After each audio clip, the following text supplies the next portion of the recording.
I'm talking to Mike Roberts, and if you could see Mike's classroom, you'd see all kinds of great posters and images, and it just makes you think of what the classrooms of movie teachers look like. Hey, thank you for having me on. I've been teaching now middle school for 19 years, and it's been, every day is just a whole new adventure. With middle school kids, you never know what they're going to be walking in the door with, and growing up, I was watching movies. I was a kid of the 80s, and I'd always watch these movies. And as a kid, I'd see these teachers who were kind of the villains in these movies, whether it was Ferris Bueller's Day Off or, Breakfast Club or the principal in Back to the Future.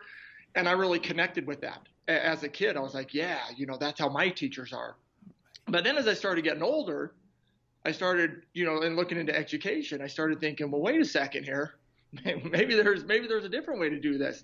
And, I started reaching out and looking around, and I began to realize, wow, there are actually movies out there about good teachers, not just the spoof on teachers that I was used to growing up. And so as I started looking into those, I started really thinking about, well, what makes these teachers great in these movies? As I really started diving in, it became clear it wasn't necessarily about what they taught. It was about how they taught, and making those connections with students and showing that respect to students and empowering students in their classes and making their classes an environment where students want to come in and want to hang out. And, you mentioned my classroom. I have, records hanging up on the wall. I have movie posters all over. Actually on the walls themselves at the end of every year, I have students sign their names. And so if you could see, my ceiling's covered with signatures, and it's really cool that you have kids coming back year after year after year, 2 or 3 years down the line, wanting to see their signature and just reconnect. Give us a little bit more about, the inspiration you have gotten from movies and from those kinds of teachers, and looking at what they do and how you have turned that into something that makes you a better teacher and classroom manager. When I first started out, I was very traditional in my teaching style. Because I think that's how a lot of us grew up, and you kind of tend to teach how you were taught. And my class was a lot about control and compliance.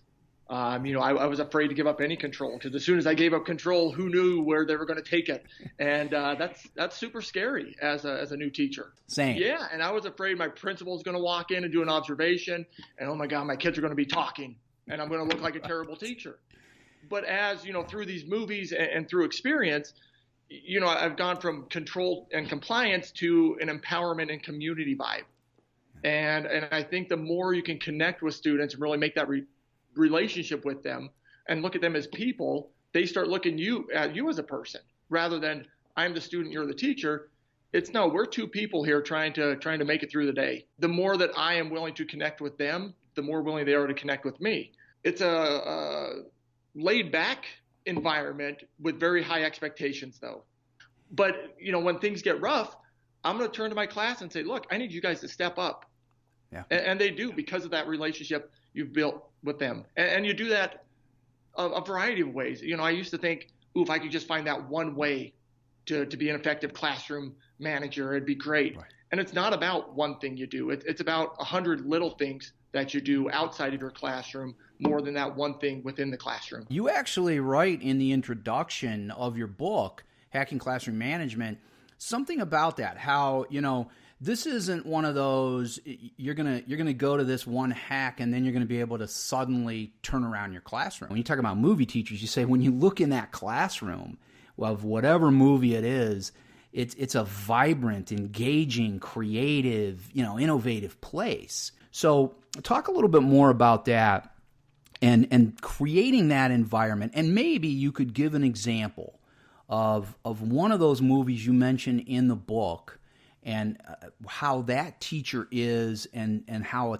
someone could use that to make their classroom management better. I think there are lots of teachers, whether you're in your first year or your 20th year, you kind of have a system down. And that system might be working okay. Well, what if there's something that works better than what you currently do? What if there's something new that will help enhance what you already do? One example is Dead Poet Society. And my favorite scene, lots of people like the "Oh, Captain, my Captain" scene, right, when they're standing. Yeah, for me, it's the movement scene. When he has them out on the soccer field there, and he has them kicking the ball around. It sounds kind of counterintuitive, but the more movement you can involve your class with your class, the more smoothly your class will run, the better the classroom engagement is, the easier classroom management is. Because if you're getting them up and letting them get the wiggles out and you're controlling it, little things like, something as simple as a turn and talk, which I think a lot of us do, but rather than constantly just having them turn and talk to the same group, have them get up, and we call them musical chairs, where students, I'll play a little music for about 30 seconds. The kids will walk around and they'll find someone new to talk about. Rather than sitting in class and having a discussion, and you pair up in small groups.